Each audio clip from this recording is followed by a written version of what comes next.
అరే అందరూ Naruto Naruto అని పిచ్చోళ్ళ బొమ్మలు చూస్తారేంటి? అంత అలా ఏముందిరా అందులో? ఏముందా? సరే, నీకు మన మహాభారతం అంటే ఇష్టమేనా?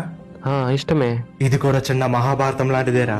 ఇందులో ఏముందో అడిగావు కదా, చెప్తా.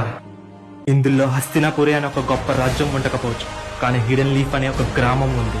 ఇక్కడ ధర్మంగా ఉండే పాండవులు లేకపోవచ్చేమో గాని ధర్మాన్ని రక్షించే హోకాగేలు ఉంటారు.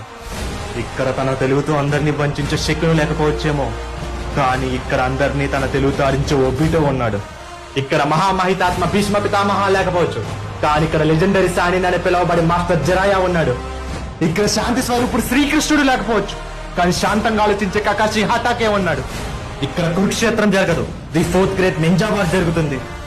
చివరిగా ఇక్కడ ధర్మాన్ని కాపాడడానికి శ్రీకృష్ణుడితో పాటు అర్జునుడు లేకపోవచ్చు, కానీ ధర్మ మార్గంలో నడిచే నామికాజెమినాతో కొడుకు ఉజుమాకి మరుతో ఉన్నాడు.